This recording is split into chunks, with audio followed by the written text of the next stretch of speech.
नमस्कार दोस्तों, स्वागत करता हूं एक बार फिर आपके अपने चैनल अपनी पढ़ाई 3.0 में।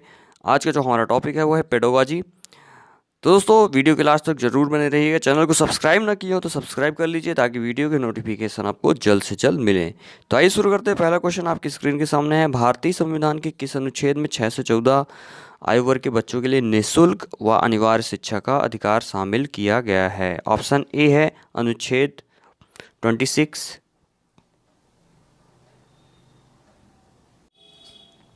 अनुच्छेद बी है 15, अनुच्छेद सी है 45 और अनुच्छेद है 21A। इसका जो करेक्ट आंसर हो जाएगा अनुच्छेद 21A। D option is the correct answer. भारतीय संविधान के अनुच्छेद 21A में 6 से 14 आयु वर्ग के बच्चों के लिए निःशुल्क व अनिवार्य शिक्षा का अधिकार शामिल किया गया है। नेक्स्ट क्वेश्चन देखते हैं। क्रेस्मर ने व्यक्तित्व को निम्न में से किस प्रमुख प्रकार में वर्गीकृत किया है? ऑप्शन है कृस्काय,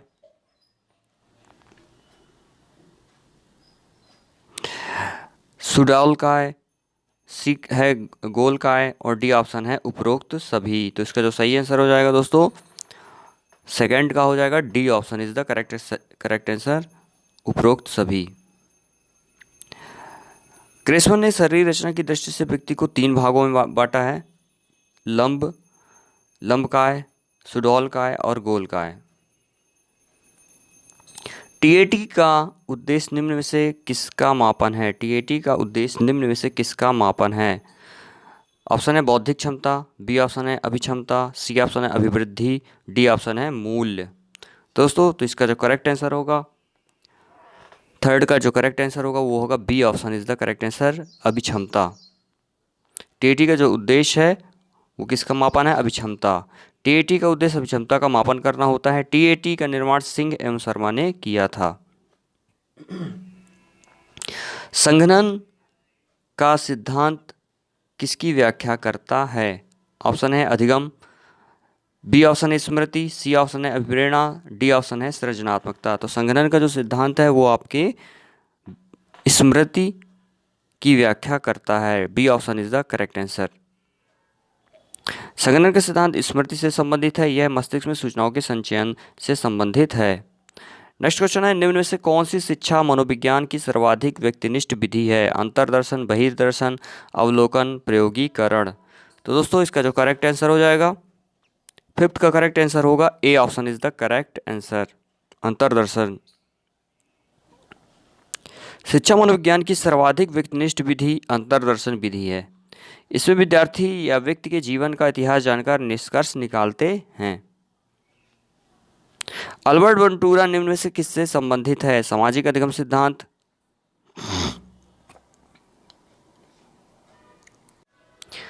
व्यवहारवादी सिद्धांत, संज्ञानात्मक विकास का सिद्धांत, मनोलैंगिक विकास। तो जो हमारे अल्बर्ट बंटूरा साहब हैं वो, तो इसका जो करेक्ट आंसर हो जाएगा सामाजिक अधिगम का सिद्धांत। ए option is the correct answer.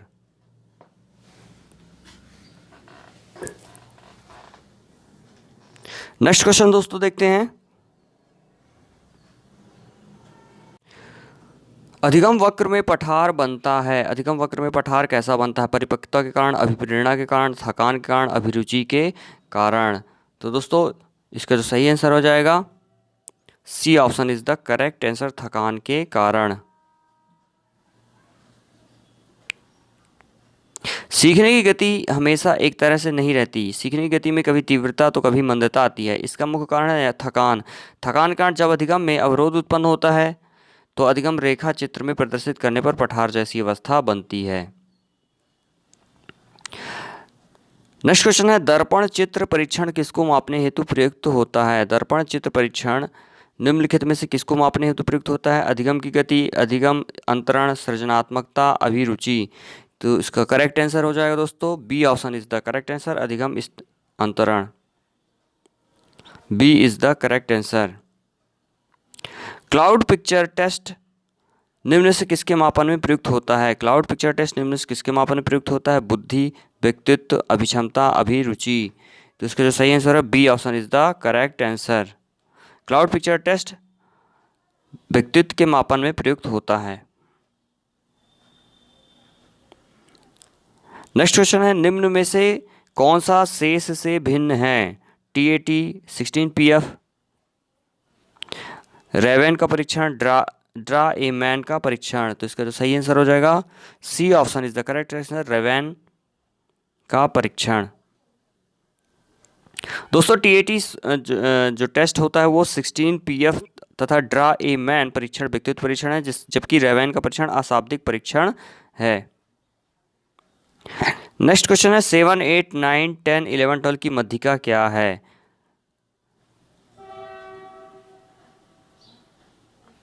तो दोस्तों मध्यिका इसकी निकालनी है क्वेश्चन नंबर 11। तो मध्यिका निकालने के लिए तो दोस्तों यहाँ पे मध्यिका हमें निकालनी है। तो दोस्तों यहाँ मध्यिका जो हमें निकालनी है उसका जो फार्मूला हो जाएगा वो फार्मूला होगा, क्या होगा, n, मध्यिका के लिए फार्मूला बता रहा हूँ मैं,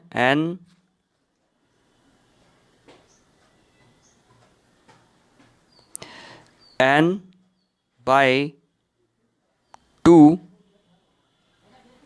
plus n by 2 plus 1 divided by 2।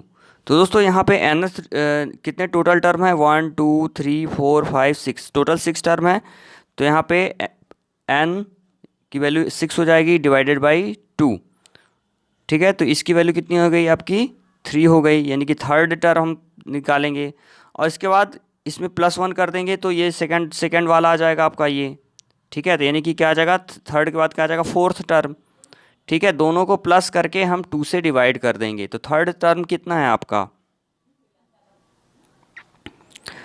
Third term हम देख लेते हैं। यहाँ पे थर्ड टर्म है आपका 9 है, ठीक है। और फोर्थ टर्म है 10 डिवाइडेड बाई 2। तो 9 + 10 करेंगे तो कितना आ जाएगा, 19 आ जाएगा। 19 डिवाइडेड बाई 2 तो कितना हो गया आपका, इसको डिवाइड करेंगे तो आपका आंसर जो आ जाएगा 9.5 is the correct answer. D option is the correct answer. सूझ व दृष्टि के सिद्धांत का प्रतिपादन किसने किया? सूझ व दृष्टि के सिद्धांत का प्रतिपादन, बहुत ही अच्छा क्वेश्चन है, कई बार कुछ एग्जाम में आ चुका है। तो इस ऑप्शन दिए हुए हैं आपके, थॉर्नडाइक साहब ने, गेस्टाल्टवादी मनोवैज्ञानिक हेगार्टी, स्किनर। तो इसका जो सही आंसर हो जाएगा B option is the correct answer, गेस्टाल्टवादी मनोवैज्ञानिक ने।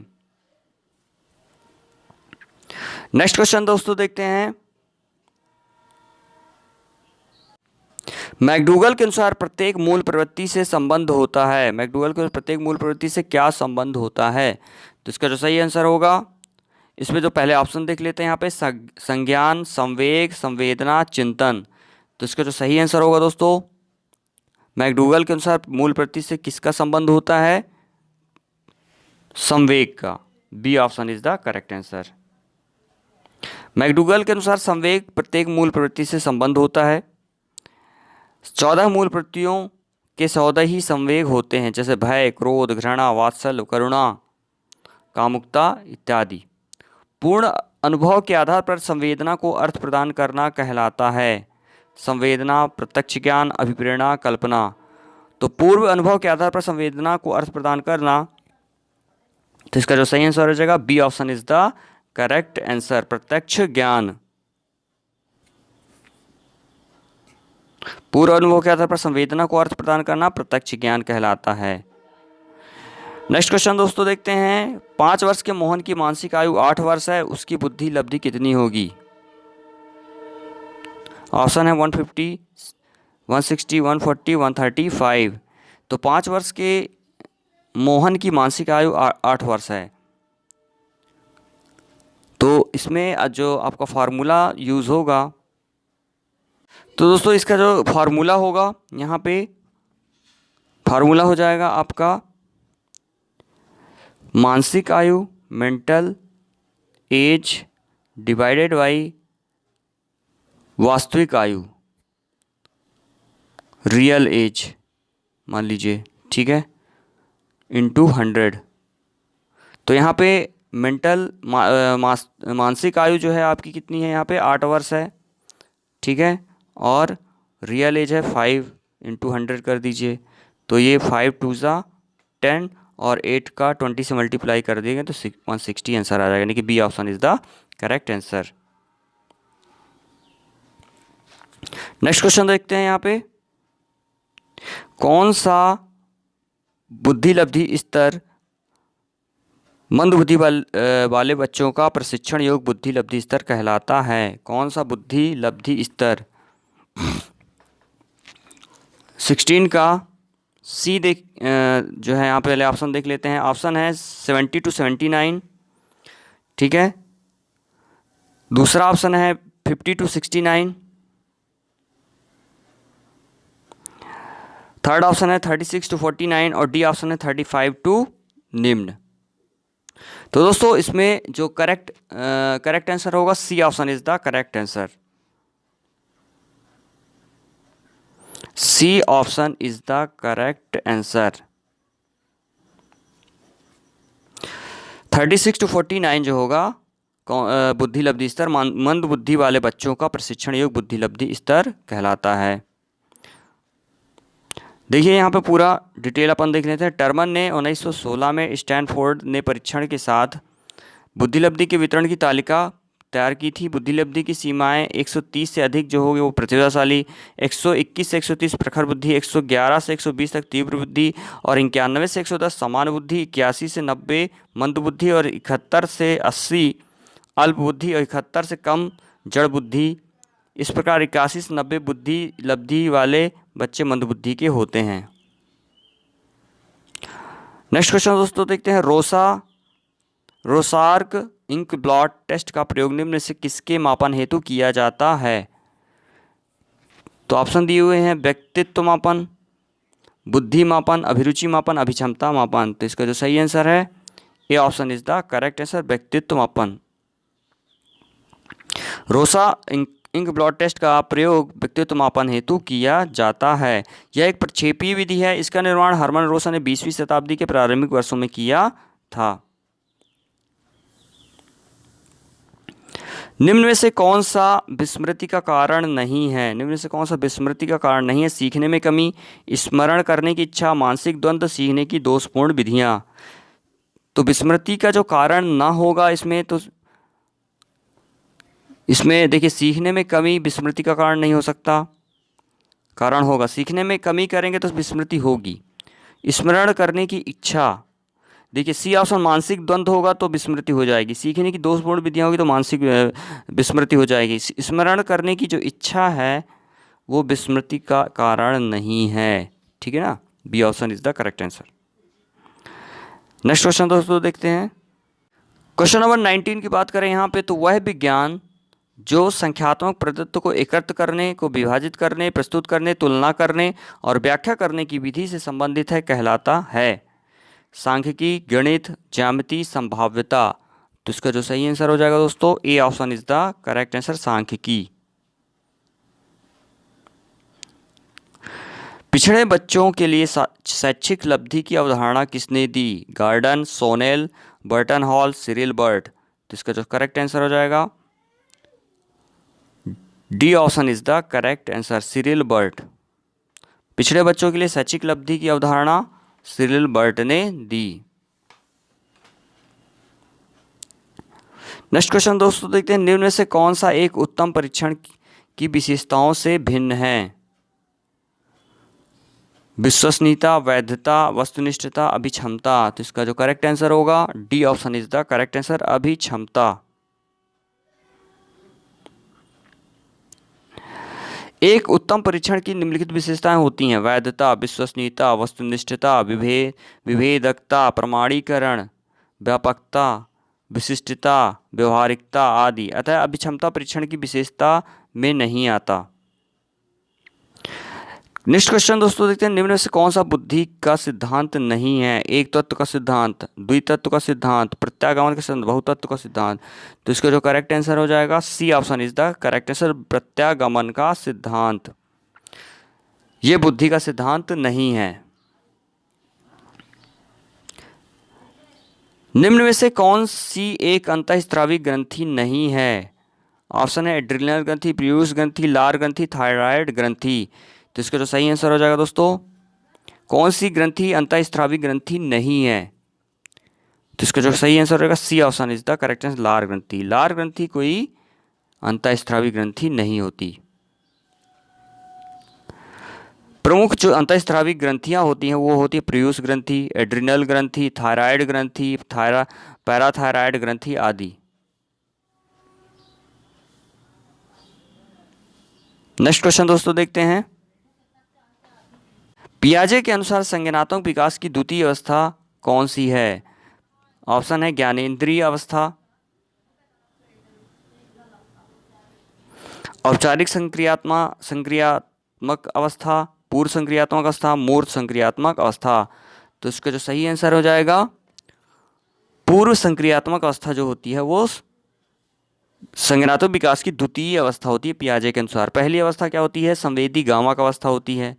दूसरी जो अवस्था होती है वो क्या होगी? पूर्व संक्रियात्मक अवस्था होगी। और तीसरी अवस्था क्या हो जाएगी? मूर्त संक्रियात्मक अवस्था। और चौथी अवस्था हो जाएगी औपचारिक संक्रियात्मक अवस्था। तो ये 4 अवस्थाएं होती हैं।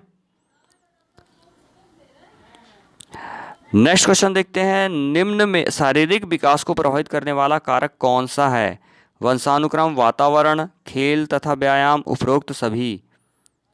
तो दोस्तों शारीरिक विकास को प्रभावित करने वाला कारक कौन सा होगा?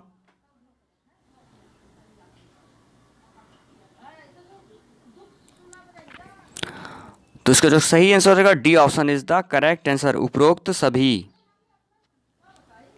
शारीरिक विकास को प्रभावित करने वाले जो कारक हैं वो वंशानुक्रम, वातावरण, खेल एवं व्यायाम, भोजन, परिवार की स्थिति, दिनचर्या, विश्राम, निद्रा आदि आते हैं। बुद्धि लब्धि की गणना का सही सूत्र निम्न में से कौन सा है? वास्तविक आयु, यहाँ पे देखिए फार्मूला गलत दिया हुआ है। जो फार्मूला होगा वास्तव में वो क्या होगा आपका?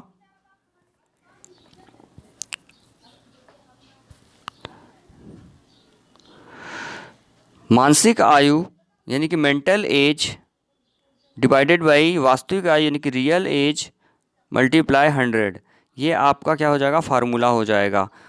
तो ये यहाँ पे सही नहीं दिया हुआ है, ठीक है। फिर भी इसमें जो ऑप्शन होगा वो होगा मानसिक आयु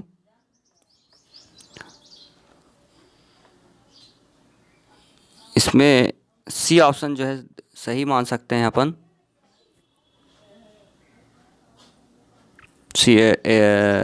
सभी ऑप्शन इसमें बिल्कुल समझ में मानसिक आयु बिल्कुल यहाँ पे सही नहीं है। जो मैंने बताया उसके हिसाब से आप सही मानिए। चिंतनशील सोच की चर्चा इनमें से किसने की है? Dewy, Ross, Woodworth, Drever. तो चिंतनशील सोच की चर्चा इनमें से किसने की है? तो A option dewy is the correct answer. चिंतनशील सोच की चर्चा ड्यूवी ने की है। ए option is the correct answer.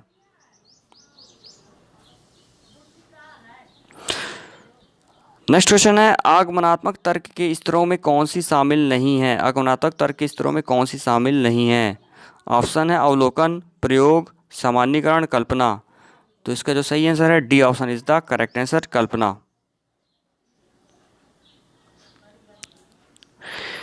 सीखी गई बात को धारण करने और पुनः स्मरण करने में असफल होना क्या कहलाता है? कुछ ऑप्शन है विस्मरण, स्मरण, धारण, चिंतन। तो इसका जो सही आंसर है विस्मरण। नेक्स्ट क्वेश्चन दोस्तों देखते हैं। नेक्स्ट क्वेश्चन, मूल प्रवृत्ति की एक प्रमुख विशेषता है जो पाई जाती है। ऑप्शन है केवल मनुष्यों में, केवल बिल्लियों में, सभी प्राणियों में, यह जन्मजात प्राकृतिक होती है, केवल कलाकारों में। तो इसका जो सही आंसर हो जाएगा दोस्तों C option is the correct answer. सभी प्राणियों में यह जन्मजात व प्राकृतिक होती है। C option is the correct answer. तो दोस्तों ये थे हमारे बाल विकास एवं शिक्षा मनोविज्ञान से संबंधित बहुत ही महत्वपूर्ण प्रश्न जो आपको एग्ज़ाम के लिए बहुत ही फायदेमंद होंगे। तो दोस्तों इसी तरह के और वीडियो देखने के लिए चैनल को सब्सक्राइब करना मत भूलिए, लाइक करिए, शेयर करिए। मिलेंगे नेक्स्ट वीडियो में कुछ और अच्छे प्रश्नों के साथ। तब तक अपना ख्याल रखिए। जय हिंद, जय भारत।